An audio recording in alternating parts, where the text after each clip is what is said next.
Hi there, Rod Baum, Biddon North Coast, New South Wales, Australia. Welcome to my channel.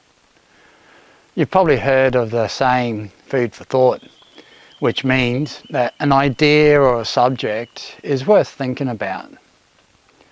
And so Seeds for Eternity embraces this notion in the way that it presents thoughts and ideas from people's life experiences, and then relates it to eternal realities that we all face. So my prayer today is that you will be blessed by what you see and what you hear on this channel.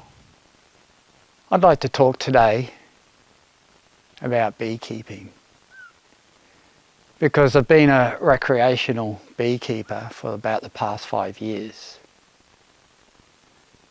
During this time, our hive or our colonies, the numbers fluctuated from 2 down to 1 to 22, and now today, Monday the 18th of September, we have 14 hives.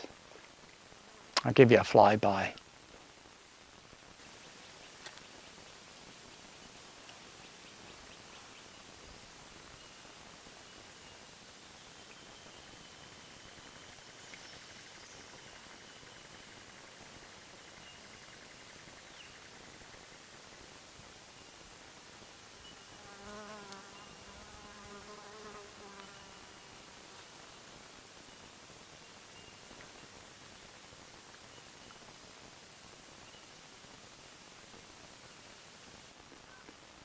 About a year ago, the varroa mite, which is an external parasite of the European honeybee, was first detected in the port of Newcastle. And so I've followed the tracking of this varroa mite via the DPI newsletters. Instead of managing the varroa mite like all the major honey producing countries have been, the authorities decided to eradicate all the European honeybees in the area that the varroa mite was found or detected. This included the euthanization of managed hives by gassing with petrol, and also the wild colonies by baiting with insecticides. The aim of killing the bees was to control the spread of the varroa mite. Throughout the course of the past month, I've been communicating with DPI one-on-one in regards to this eradication program.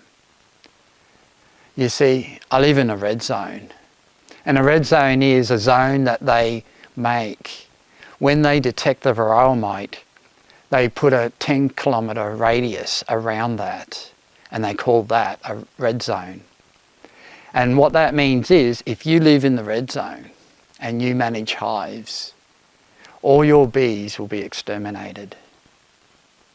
And so not only the managed hives in that red zone, but baiting stations will go out to kill the wild bees as well. And we're not talking the native bees that they're targeting, we're talking about the European honeybees. I share this information with you to give you a bit of a sense of what's going on in the world around me in regards to beekeeping.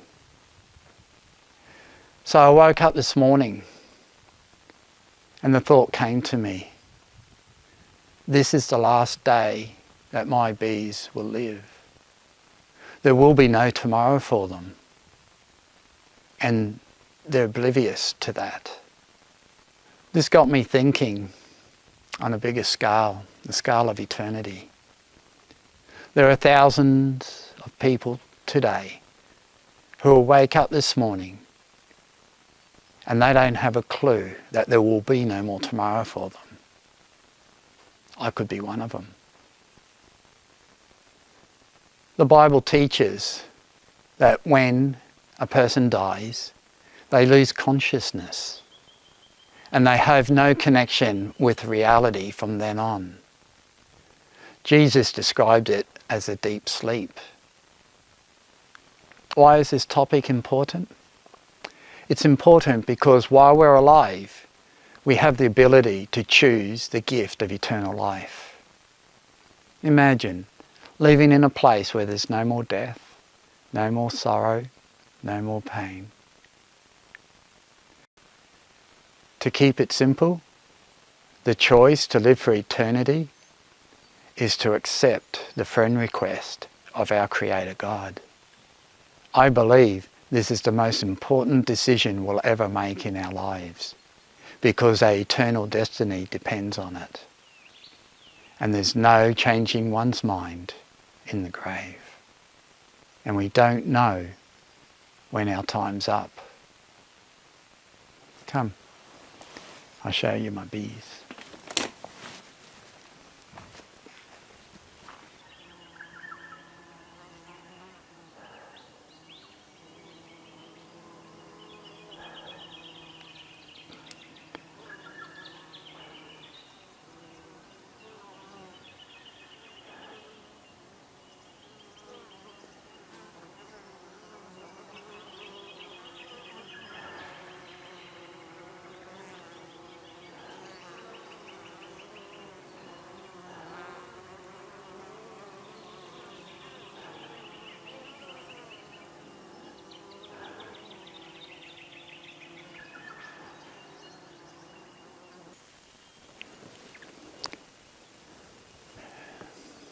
You may have guessed, Monday's passed and our bees have been euthanised.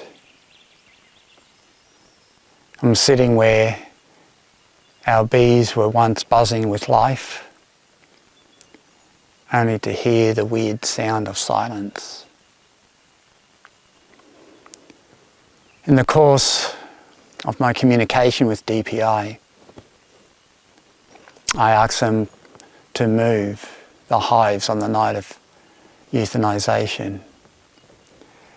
I didn't particularly want 14 coffins of our pets in our front yard, sitting there for up to 21 days before they were taken to landfill. So I'd like to take you for a walk for a closing thought.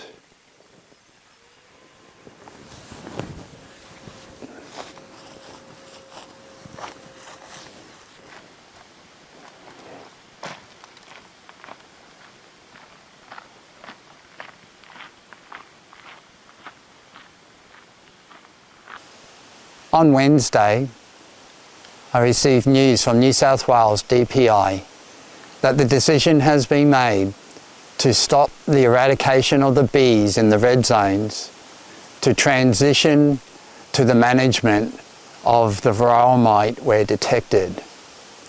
This makes more sense to me, and it's also good news for other beekeepers around Australia. But sadly, as you can see, this decision came 2 days late for my girls. And this decision can be related to another decision in another dimension, namely God's friend request. We can either say yes or we could say no. I appeal to you today, if you haven't already done so, that you won't leave this decision a day too late. Your eternity is at stake.